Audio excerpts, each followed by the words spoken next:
Welcome to Born to Hustle. This is Roham Carrion. I am here with Cris Lopez. He's a digital nomad and a connector. He teaches people how to travel the world and still have what's it called, leisure traveling nowadays. What would you call it, Cris? What would you call it? It's a lifestyle travel. So for most people, it's learning how to travel permanently instead of thinking it as a vacation.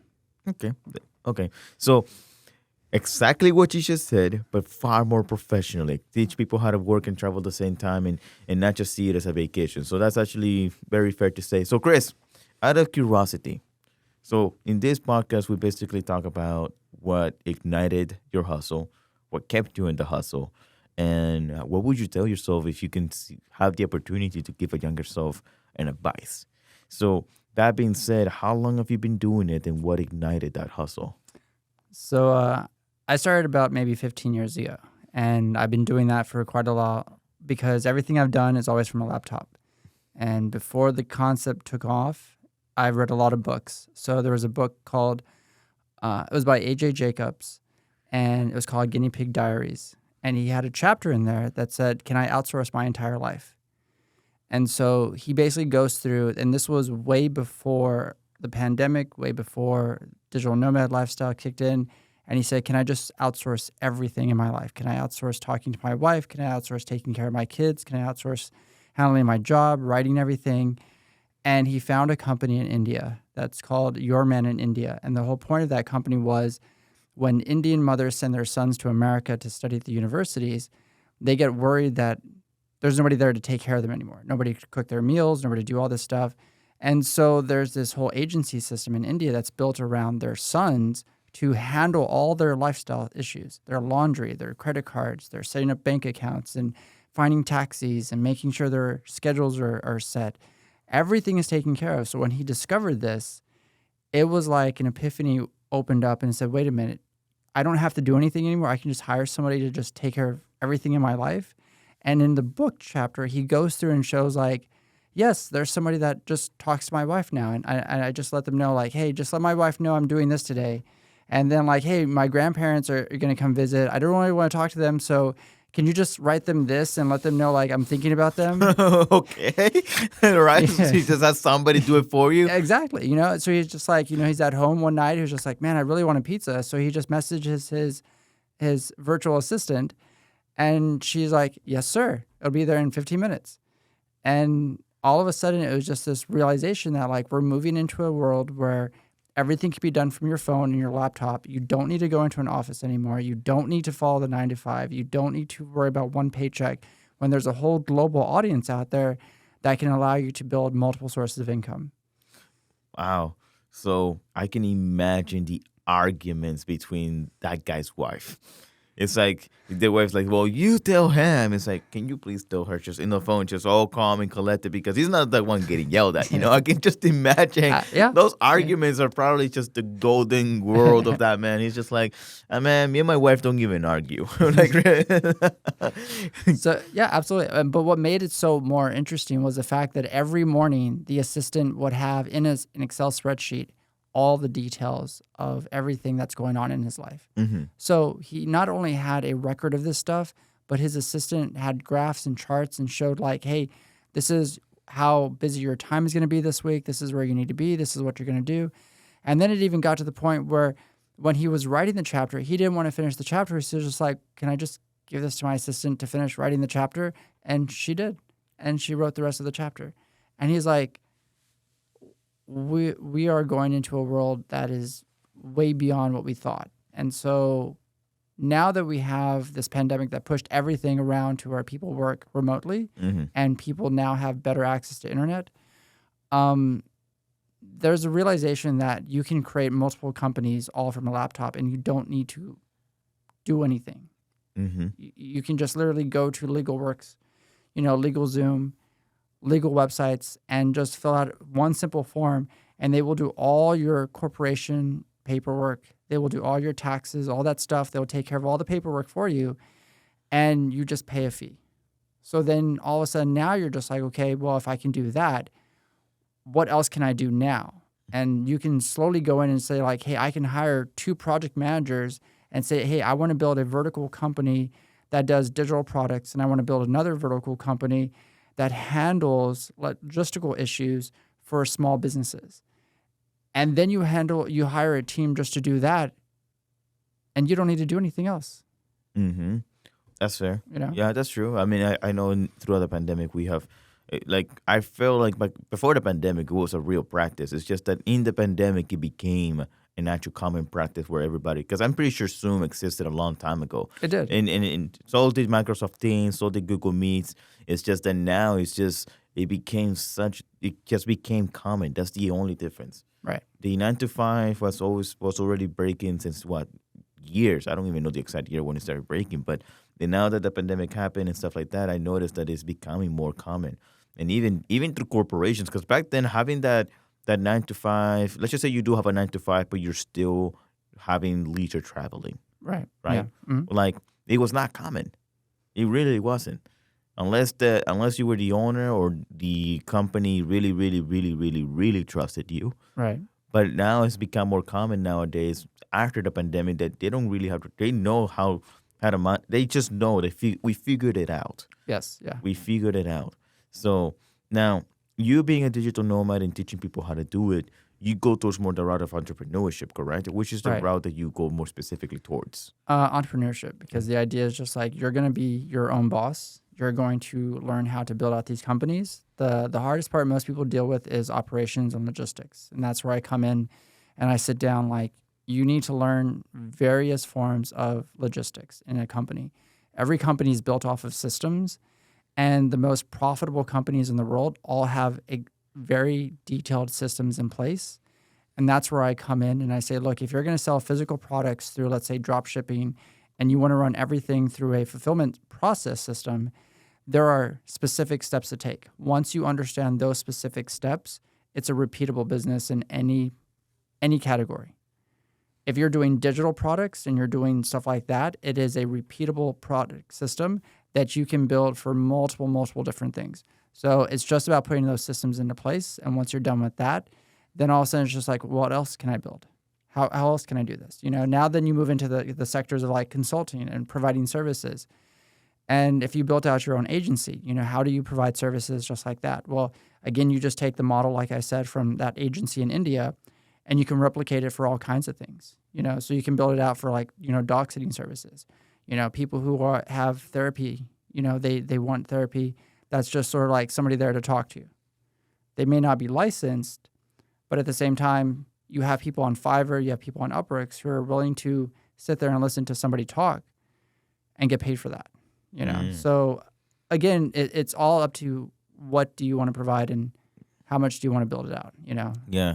You when you said something about Fiverr, you can have like a therapy agency or something like that. Like Yep. the way you describe it, I think you've really resonated on that book that you just described, Outsourcing. Yes. You Yeah. don't have to be the therapist. You can outsource the therapist and still be the agency owner of the therapist. Absolutely. Yeah. So- I can go in and hire, let's say, a whole bunch of engineers, and inside my, agency, I can deploy them all around the world, and guess what? They're going to love that because they're going to have something new to do every month, every week.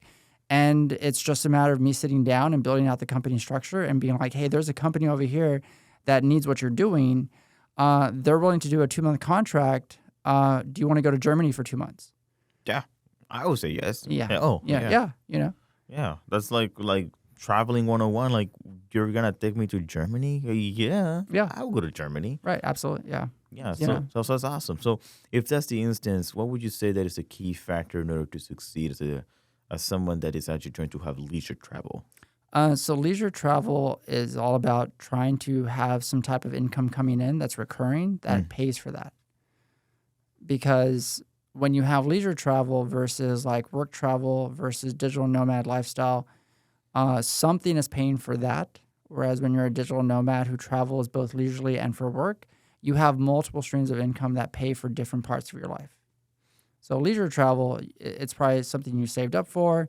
You're going to go off, and do something. Whereas a digital nomad is like, well, I'm going to go to Italy and I'm going to be in this region for maybe 3 months, 4 months.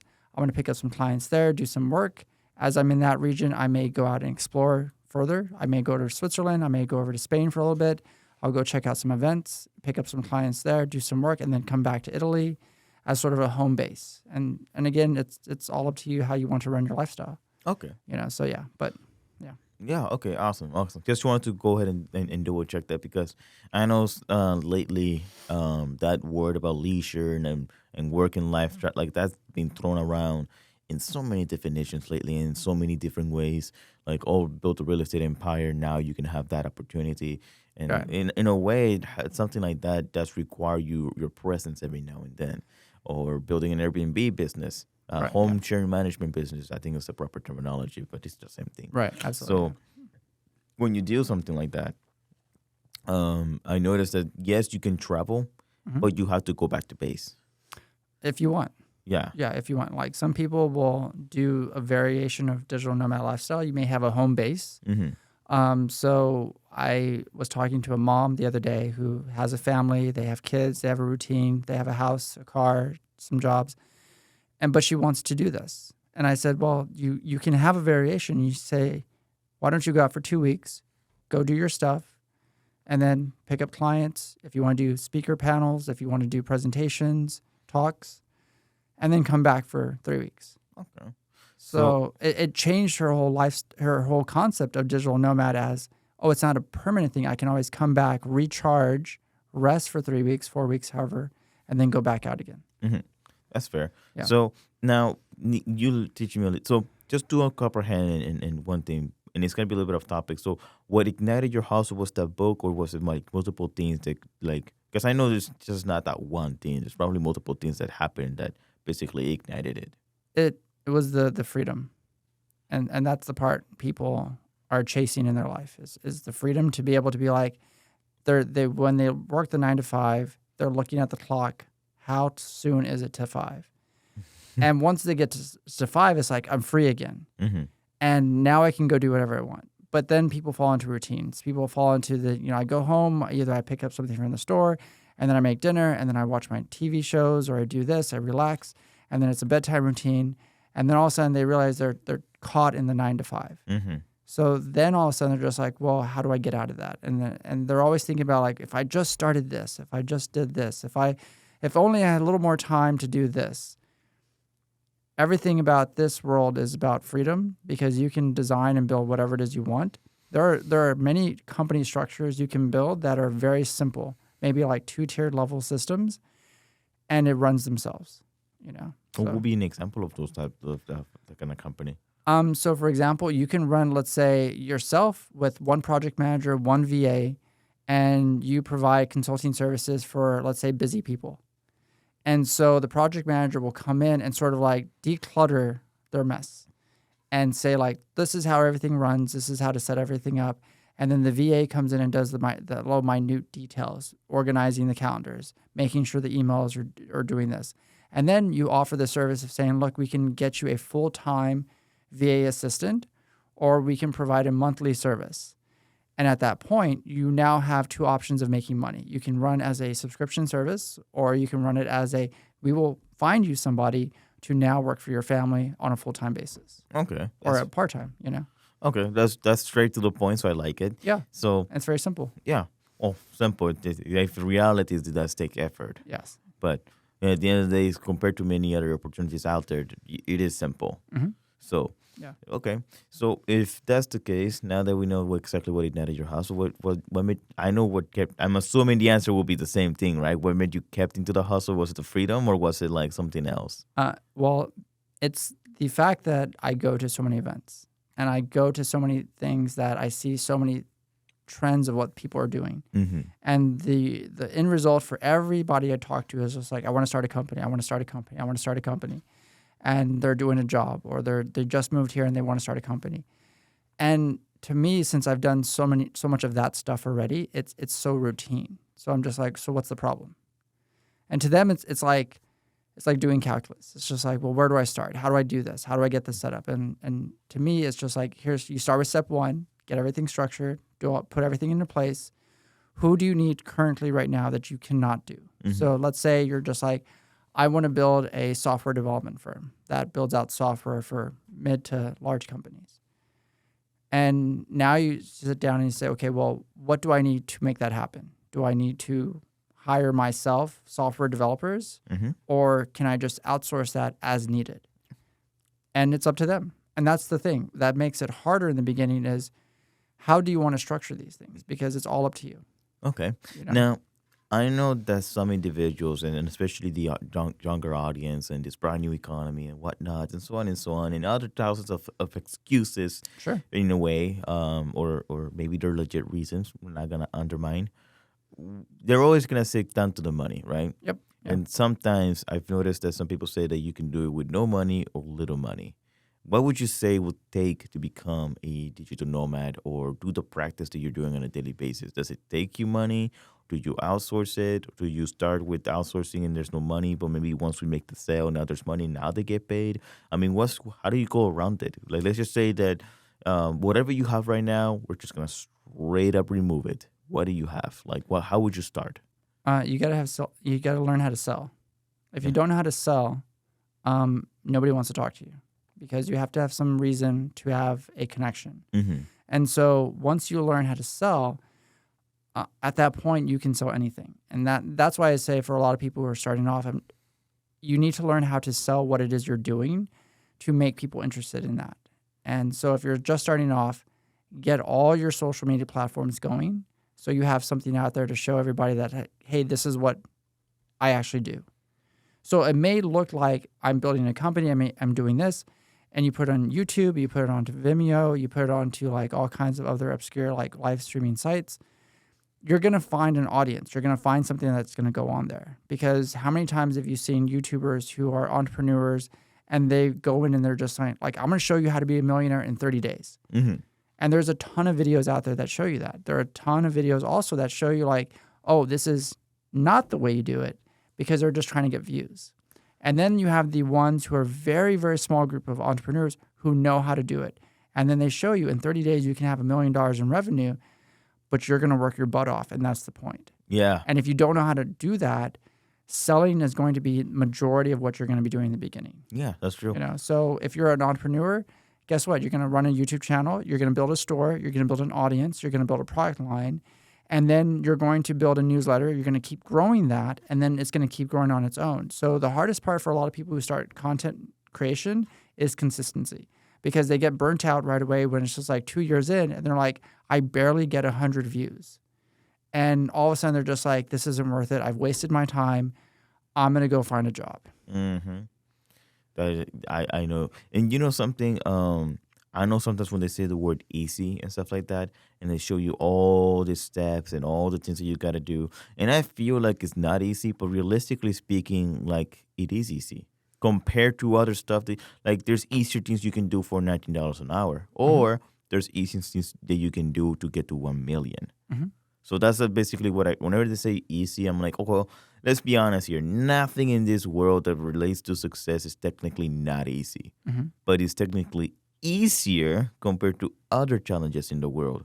Being in the oil rig, that's freaking hard work. It is. And they're getting paid very beautifully. Like they get paid $70K easily, which is really good. Very decent. I mean, if we're talking about a job, just a job, not talking about entrepreneurship, I think that's fair, you know? And there's a lot of people that want that. Yeah, and some people, like, they live well, and you know what? If that's what you want to be, then again, like I personally don't trust the 9 to 5. If that's what you want to be, and that's what your happiness is, because some people, they're all about family, like on steroids. Like they just want to make some money and just be with their family. Cool. They're not into the big boy hustle like you and I are sometimes. Right. So, They don't and want if that makes you happy, awesome, dude. Honestly, high five. I'll give you a fist bump and stuff like that. But if you're talking about making some real money, it's not easy, but it's a lot easier compared to working for 40 years at $70,000 a year. Right. And doing investments and being very disciplined with your money, budgeting and saving. Or you can just work really, really, really hard for 30 days and maybe you're going to get to 1 million. So I think so now we're talking about the time frame, and that makes it easier if you think about it. Right. However, something that I've noticed, and I feel like you and I are going to agree with this, they're willing to do the work for 30 days for the first 48 hours. Yeah. Because it's hard. I'm not going to lie to you. Because technically speaking, it is hard. Mm-hmm. It's just easier compared to other things in a way. Right. So I hope you agree with me on that. It's like, yeah, 30 days, I can do it. I just have to push myself. Yeah, tell that to the person who just started working out. What's going to happen tomorrow? You're going to feel sore. Yeah. Are you really going to push yourself exactly the same way you push yourself as yesterday? No, you're going to, and then, because that's something I've learned. Like, one thing when it comes to working out, you start working out, you're going to get sore. Let yourself some breathing time, let yourself rest, and then you're going to go at it again. But we're talking about how to get to 1 million, and we're talking about 30 days, like, legit. Mm-hmm. That's going to get to you. Right. But will you make it? Depends on your hustle. Exactly. You know. Some people have. Right. And again, it all depends on, your motivation from school. If you did the whole school system traditionally, what were you like in school? Were you the kid who went out and did all the clubs after school, or were you the kid who created your own club because you didn't see what you wanted, so you made it your own? Or were you the kid that just went to school, did what you were supposed to, went home, did maybe some of your homework, and then you studied for a little bit, and then you played your video games and hung out with your friends? Or you was just straight up knucklehead. Like, Yeah, exactly. Straight up. Because one of our previous speakers, he was not the best student. Mm-hmm. But if you look at him 30 years now, he's extremely successful because he has a few points in his lifestyle that basically ignited his hustle and gave him like one of those, like, what would you call it? Instances that he realizes his calling. Right. So you could be that kid. Right. Because I was that kid-ish. Yeah. Into high school, that I became that kid joining all the clubs, every single one of them, BPA, X, Y, and Z, so on and so on, robotics club. I became such a huge nerd. I don't regret it, but I kind of regret it at the same time because I didn't live a little. So, but yeah, I mean, that's actually wonderful. So now we know what ignited the hustle. We know what kept you on it. And now you've been doing it for 15 years. What would be a few advices that you would give to your younger self? Start sooner. Start sooner? Start sooner, even though like it's the economy and the internet and the technology didn't really support it. Start more companies sooner, because from the time I was in high school all the way to even now, I was already doing consulting services. So it was just like, well, now the idea is like to get out there and start building something faster and sooner and grow, because there are so many people out there who need what you do, who need what I do, because I have a lot of technical skills.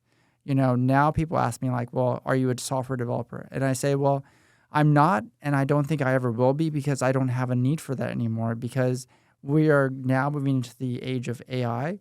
And as I've talked to a lot of software developers and even like computer science professors, in 5, 10 years, or even 20 years, students will no longer be learning like languages.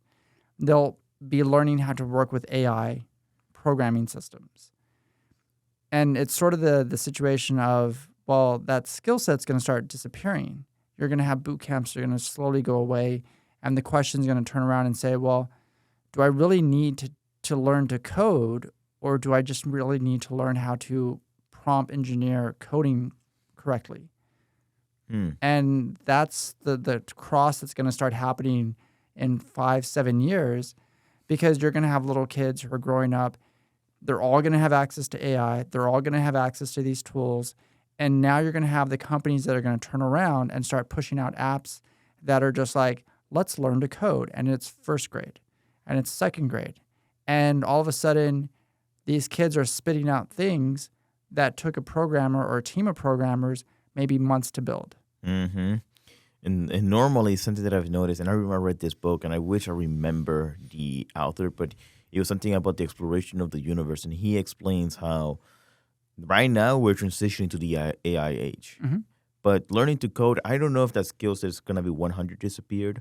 Sometimes what usually happens is that they both exist at the same time. When Microsoft created Microsoft Word, people thought that there was no need for paper documents and this and that because now everything is digitalized. But now we have both. Same thing when people assume that when movies were created, the black and white and stuff like that, people were assuming that theater and opera were going to be relevant because now we can just watch TV and we can watch that entertainment and we don't really need to go to the theater. But they both exist at the same time. Yeah, of course, maybe nowadays watching Netflix is much more popular than going to a live theater. But nowadays, now that's considered a commodity. That's considered an amenity. That's considered something like a to-do list, like an actual to-do list, not just watching it. It's like a different thing. Right. So chances are, between 5 to 7 years, both things are still going to be things where there's going to be the ones who know the languages and they know how to do prompt engineering, and those who only know how to do prompt engineering. Right. And I'm all for it because realistically, the prompt engineering aspect, what really allows is more opportunity. And we live so little sometimes in regards to our lifespan. You can't waste your time creating every single app, traditionally speaking, with your lifespan. Like, if you want to be a real entrepreneur, time really is the enemy. Yeah, absolutely. Yeah. Time is definitely, like, where you want to be in 30, 60, 90-day goals. We're like, in 30 days, things will dramatically change. And your app could become 1,000% irrelevant just like that. Somebody can do it better, or they came with the idea that somehow tackles your niche at the same time. And I've seen it before where I have a friend of mine who's from Colombia. He made a badass app. Right. And I remember how he called me and he was like, "Hey, Roham, I'm not going to be able to pay you back." And I'm just like, why? Because I never thought that he was going to, like, not be successful per se. And he is now, but like back then, I was like, why?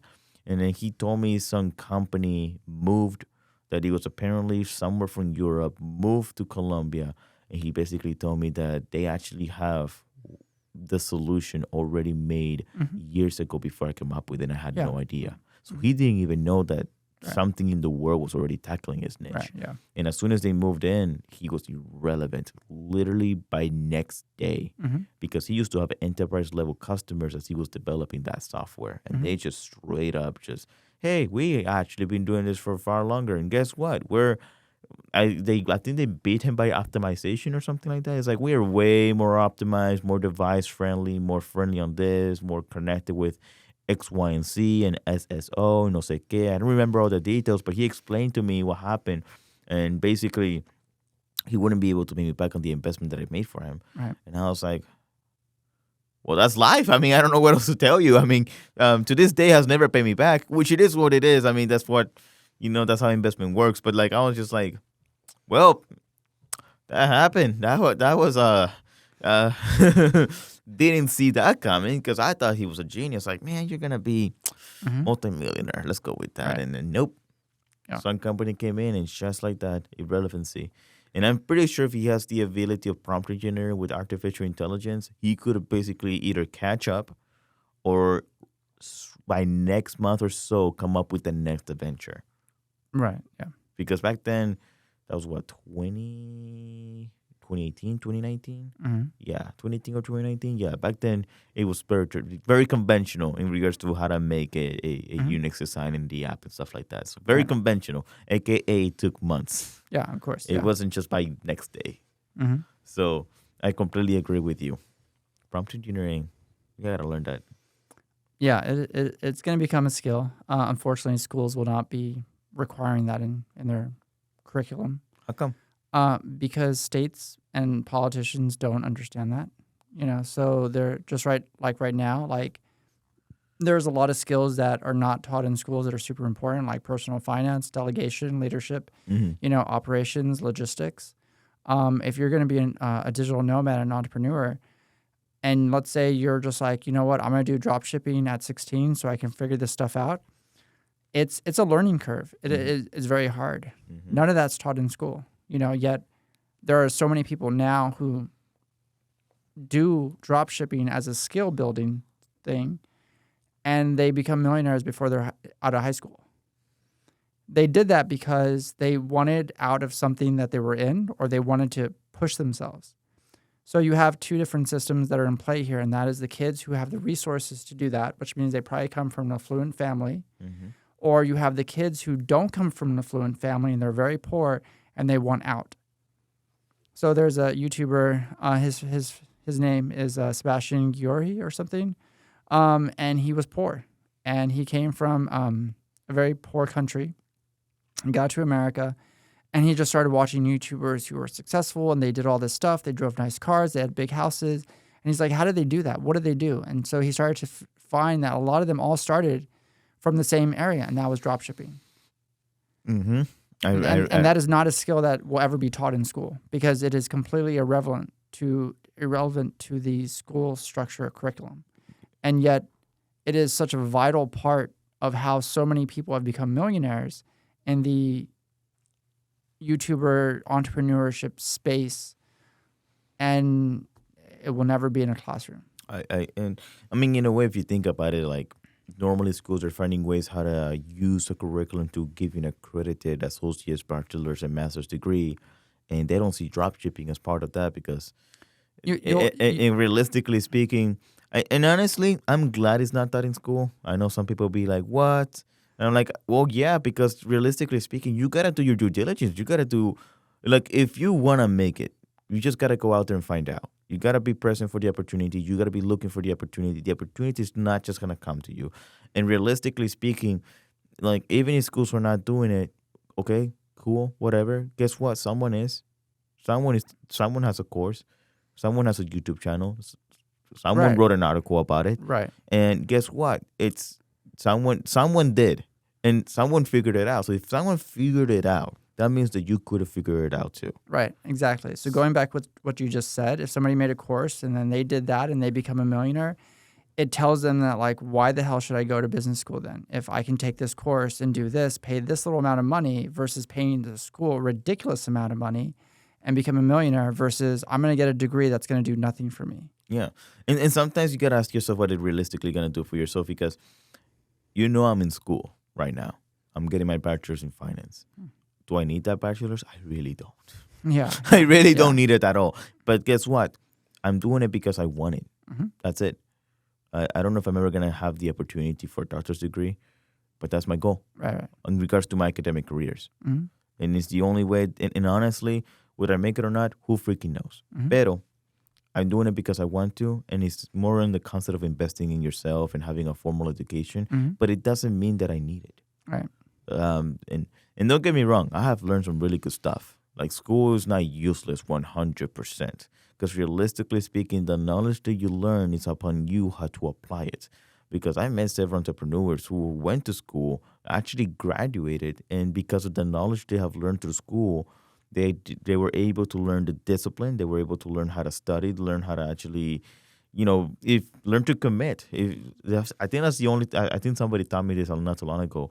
That if you can get a bachelor's degree, in a way, you can commit on sticking with one subject and learn what it means to have a finance degree or business administration or law or something like that. Mm-hmm. Sometimes you can't get into law as a lawyer without a law degree. Mm-hmm. You need a law degree in order for you to practice law. Mm-hmm. So sometimes a degree is semi-relevant, but it doesn't mean that you need it in order for you to make millions of dollars or anything like that. Okay. I mean, realistically speaking, no job, like actual 9 to 5, will make you a millionaire. Mm-hmm. Nobody's going to be like, hey, man, thank you for going to school. Let's just say you have, I don't know, a doctor's degree or master or a PhD. Mm-hmm. Since you have a PhD, I have no choice but to pay you $10,000 an hour, so equals to, let's just say, $1 million. I know that the math will not add up, but let's just say as an example, hypothetically, right? Mm. So if that's the instance, do you think that's realistic? No, nobody will. You got to go out there and make your own millions. You got to be out there and make your own money.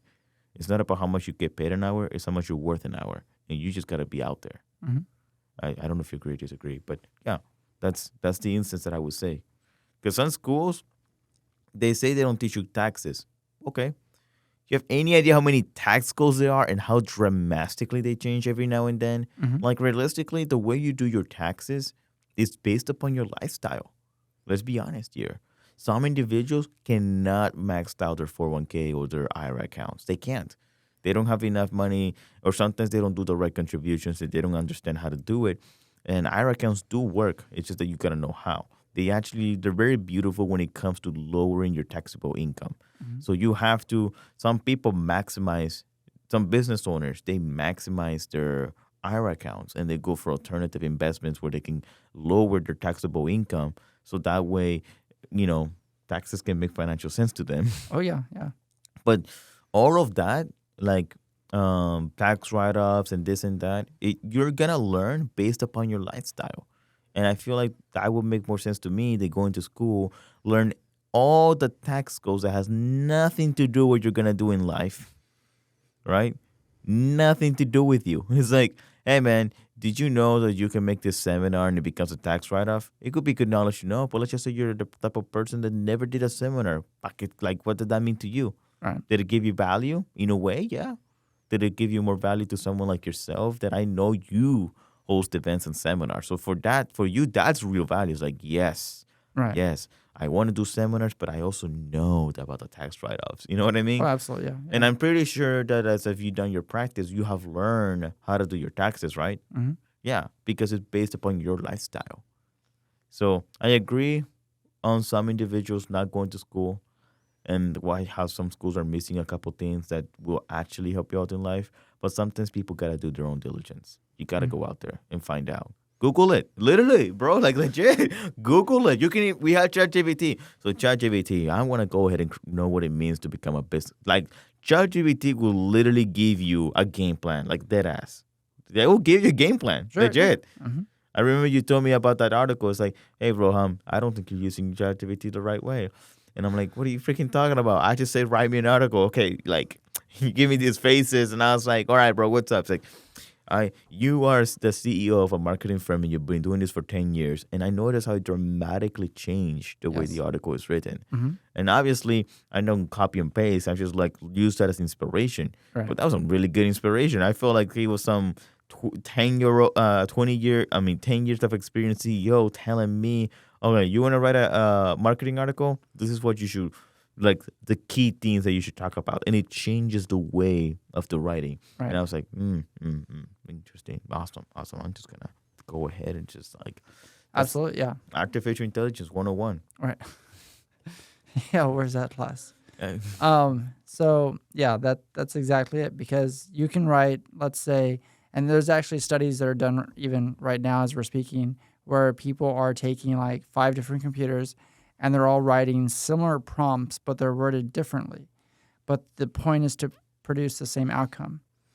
And depending on how you word your prompts, you'll notice that ChatGPT is pushing out content that is structured very differently. Whereas one might hit all the SEO points. Another might be like very academically written. Another one might be written enough for like a middle schooler to understand. And now it's a matter of just looking at all this content and saying like, which one are we actually going to be using and which one benefits the broadest audience? Okay. Yeah, so that's where the secret is. Yeah, that's true. And content creation has been easier to make it, like way easier to make than ever before. It is, yes. Unfortunately, it's going to be very harder to understand like the value of it in like 5 years, 10 years from now, because everybody will be doing it. So that means if everybody's doing it and everything you read is all made from ChatGPT, then you're reading something that you're just like, I just need ChatGPT to summarize that when he already wrote it. That is true. You know? And I've noticed, I'm seeing some people like they use Notion AI because Notion has some type of AI as well, where they basically grab the link and they basically give me a summary of this article or give me a summary of this. Because sometimes you don't have time to read the whole thing. Right. And they just want to take the key things from it. Yeah. So, but that leads us to Wall-E. That leads us to a world of Wall-E where just like, you've summarized that thing 4 times now. Why do you need just one sentence from 4 iterations ago? You needed 10 bullet points from your article. And you're like, yeah, I don't have time to read all that stuff. But you just summarized it 4 times already. How much? You just summarized that sentence for me. It sounds like a whatchamacallit, I feel like that's the best way to put the slogan. Write an entire article about business, summarize it to the point that you have one sentence. It's that summarizes pretty much everything. Yeah, and you're just like, okay, I got the article. That's 50 pages. Yeah, 1,000%. I mean, I've seen it before, so that's awesome. Yeah. And being digital nomad and stuff like that, now that artificial intelligence is present, as being a digital nomad easier or not easier? Because it's not easy. It still takes effort. Yep. But it's just easier. And I say this with quotation marks for those who are just listening. All right. It's just easier, right? To be a digital nomad because of artificial intelligence. Would you agree or disagree? I mean, it's a definite, like, I agree, because now for everybody else who's been a digital nomad that's in the content creation space, YouTubers, podcasts, they all now rely on every single tool they can get their hands on to produce more content because that's their stream of income. For a lot of people who've been doing this who don't come from the world that I do, they may rely entirely on one or two streams of income. And that might be their YouTube, that might be their newsletter, or their Instagram. And to me, it's just like, that's kind of dangerous, because what if one of those dries up? Because again, how many YouTubers have lost their entire income because something went wrong? Yeah. They got demonetized or Right. out of nowhere. They have some, I forgot what it's called, infringement or something like Right, that. But exactly, it's a specific type of infringement that basically you have to delete all the videos or something like that. Right, I right. don't remember anything, but I remember a YouTuber I used to watch and he disappeared. Right, exactly. It's like, Yeah. well, that's life. And I remember he posted a video on his blog saying why YouTube forced me to delete all my videos. And I was like, oh, so that's what happened. Oh Right. my God. Like, Yeah, okay, yeah. cool. Like, I remember I saw that and I was like in shock. I was in high school drama. I was like, oh no, my guy. Yeah. It's like, no, I watch you grow. Right, exactly, Now yeah. you're here getting deleted for why? I mean, like, how many Instagram people out there have like lost their accounts because they got hacked? How Oh. many, and all of a sudden they try to go back in and they're just like, well, everything should still be there. And all of a sudden they saw that the hackers not only just messed up their account, but deleted everything. Gosh. So again, this is where, like, you have to build your revenue streams. You have to make sure that you're not relying on one thing. It's the same principle they use in investing. You make sure you diversify your entire portfolio to make sure, like, if one drops or one messes up, another one is still balancing things out.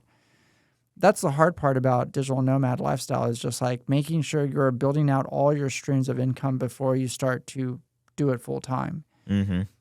If you go out and you start the lifestyle and you're just like, you know what, I'm just going to jet off to London, I'm going to go pick up some clients, and you want to dive headfirst in, some people have made it and other people have struggled and they realize they don't have the salesmanship.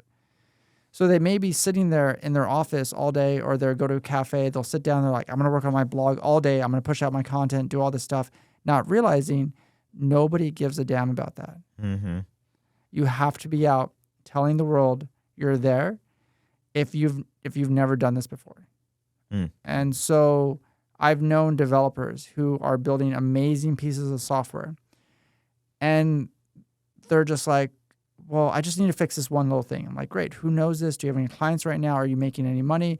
Well, right now we're still building. I was like, you need to get out and you need to start getting traction. You need to start getting attention, because you're wasting your time. That's true. I've met many people who have no products made, and they go out, they build the attention, they build the interest, Yep. and then they build it up to the point where they're just like, okay, I have enough people now who want this.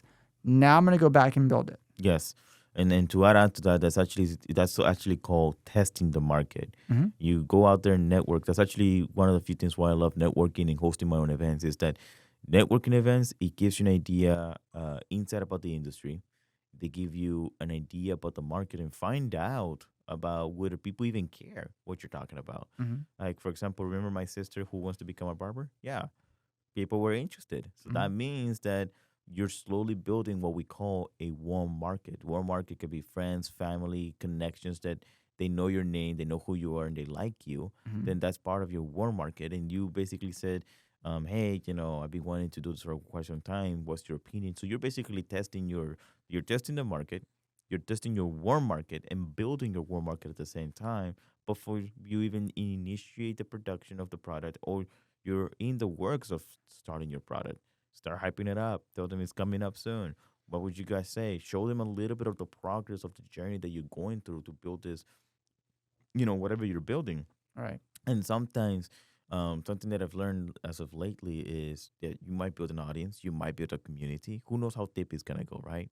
But you can tailor the product live Right. based upon that feedback. Mhm. So, like, I forgot Charlie, right? Charlie Ortega or Right. Charlie? Yeah, he's building Checkmate. Yes. And you know what I like about him? Even though the product is not technically 100% complete, you see him networking and you see him telling people, like, what do you think? And he wants to know, like, yeah, download the app. And he wants you to watch, he wants to see you, like, he wants to see the journey Right. literally, like, talk about being present for the opportunities, to be honest with you. He's present, like, download the app, check it out. What do you think? What is this? What is that? And then obviously, you know that I encountered an issue. And what did he do? He immediately went out there and tried to fix it. Right. So if he didn't network and he has his app out there, unless somebody complains at a certain volume, he would have never noticed. And how much opportunity would you have lost?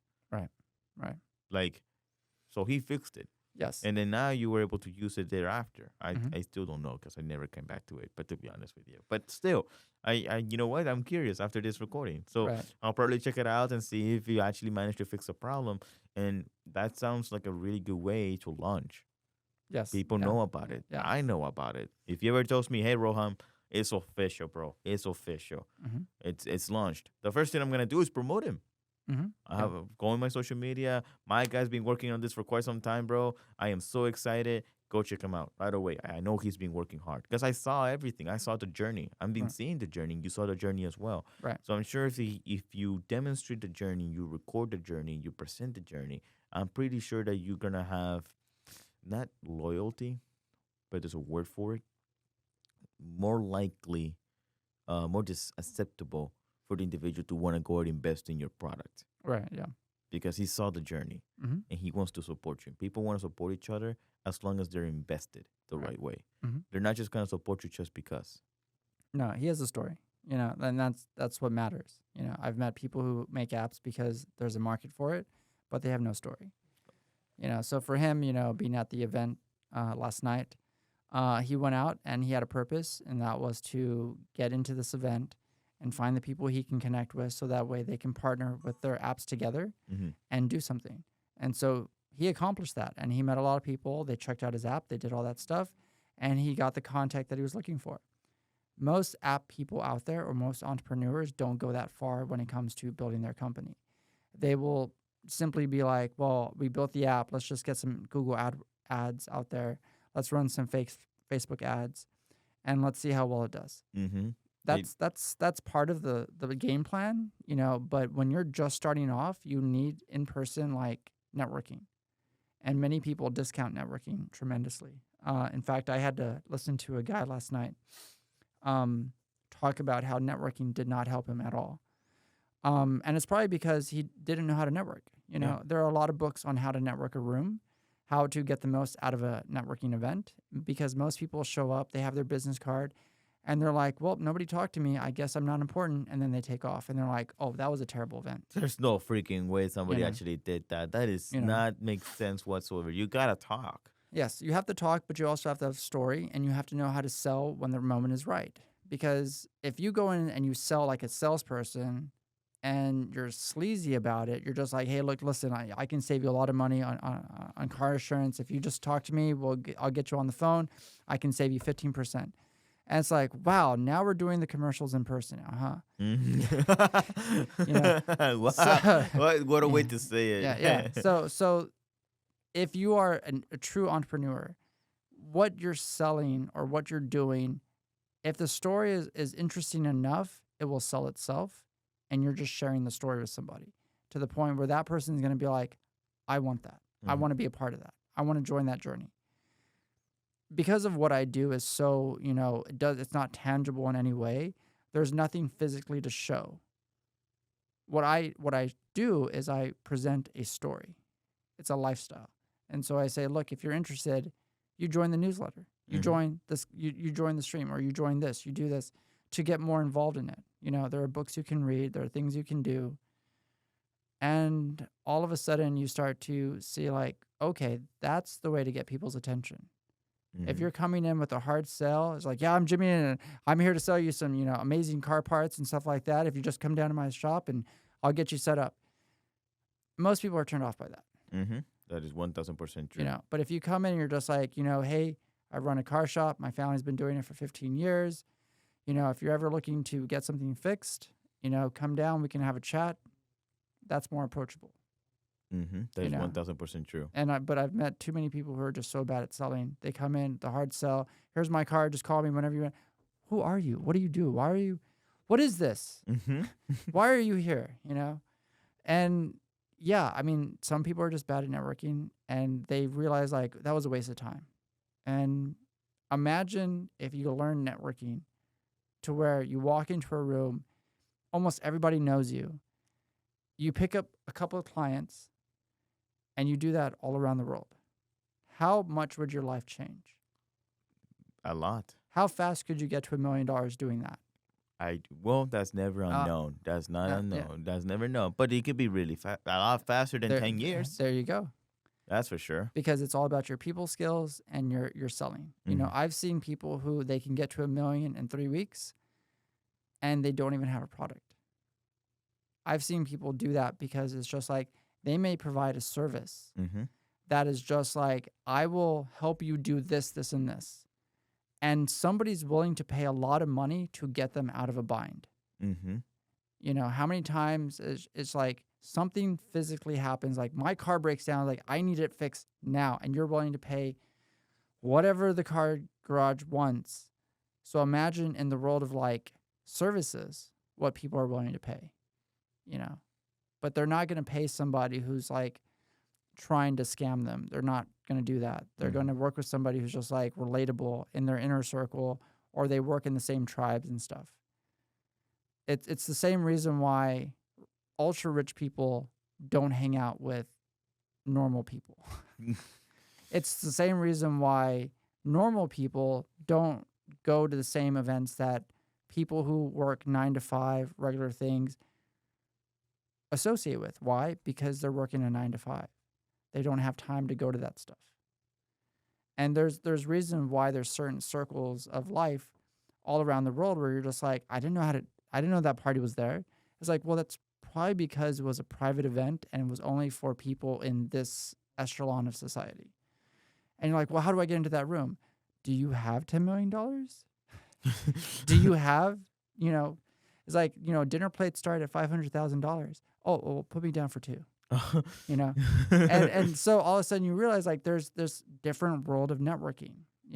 As I remind some people, I'm like, you do realize like there are very ultra wealthy women out there who host dinner parties, and they do that as a service to their community, but also as sort of like a business, because that's where they make business deals. Women come together who have a lot of money. They have these amazing, elegant, nice parties in their homes, and that's where business is done. Because over conversation, it'd be like, well, I'm working on this right now, and my friend is doing this. Really?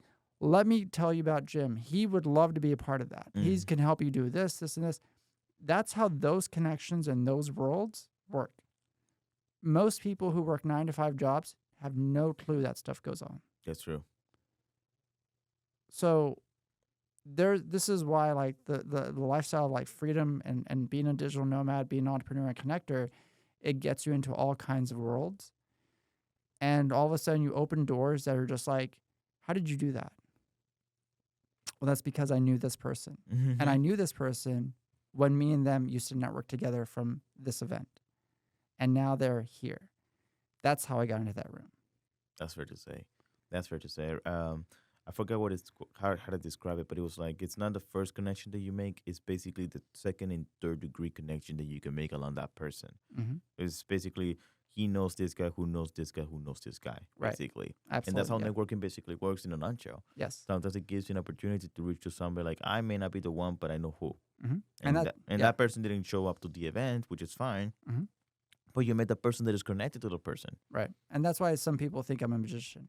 Yeah. They just think like, how did you do that? How did you get in that room? Like just yesterday, I crashed an event.